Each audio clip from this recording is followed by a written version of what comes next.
Oke teman-teman, di tahun 2011 ada sebuah perusahaan teknologi kecil bernama Neuronline yang berbasis di Zurich, Swiss. Yap, mereka mengembangkan suatu perangkat kecil canggih yang diberi nama Neurotap yang katanya mampu membaca gelombang otak manusia secara real time. Ya, klaimnya perangkat ini didesain untuk mereka penderita PTSD, depresi, dan gangguan bipolar.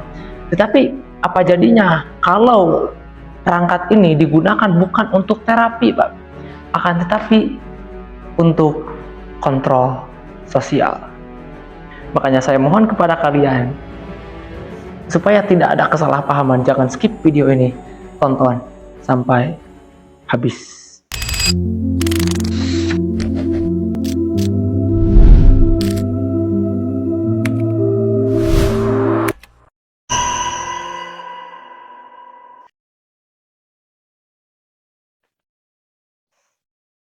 Nah, 4 tahun setelahnya, tepat di tahun 2015, Neuronline itu diakuisisi secara diam-diam oleh divisi eksperimen dari Meta.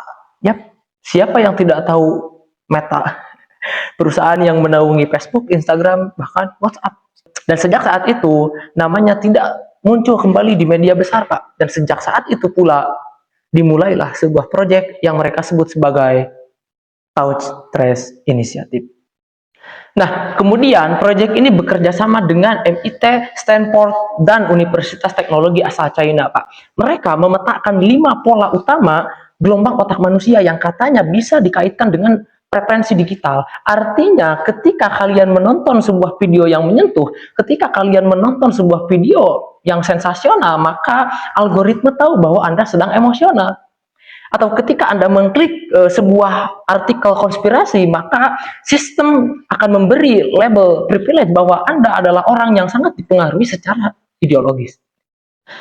Inilah mengapa dalam dunia algoritma, ketika kita menginginkan sesuatu atau ketika kita memikirkan sesuatu, misalkan sepatu futsal, maka secara tidak sadar algoritma itu selalu menyuguhkan produk-produk sepatu gitu.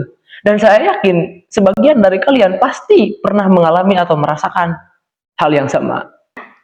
Dan yang paling mengejutkan, di tahun 2019 ada sebuah laporan rahasia berasal dari perusahaan teknologi bernama The Phil Group itu bocor ke publik lewat forum gelap.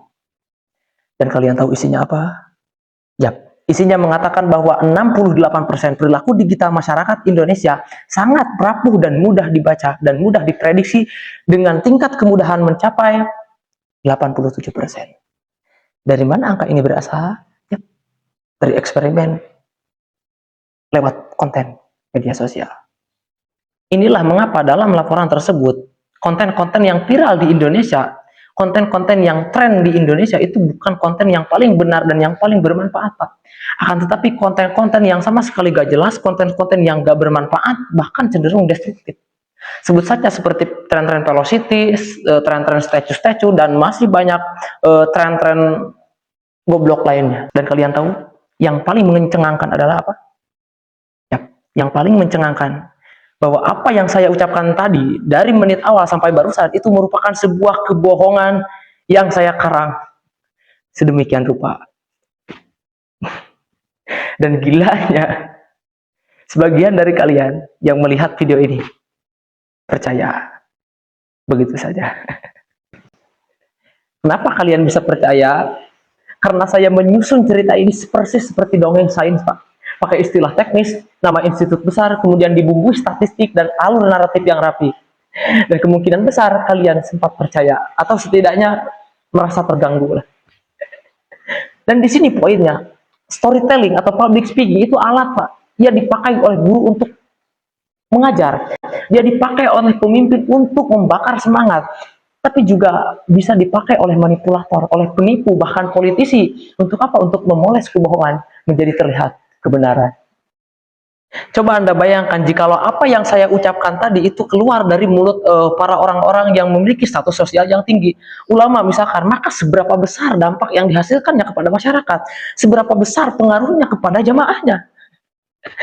Kalian tahulah Khawarij, cikal bakal lahirnya para terorisme seperti ISIS, Al-Qaeda, itu tokoh-tokoh mereka itu seorang storyteller yang lihai, Pak. Mereka itu sangat mudah untuk mempengaruhi orang.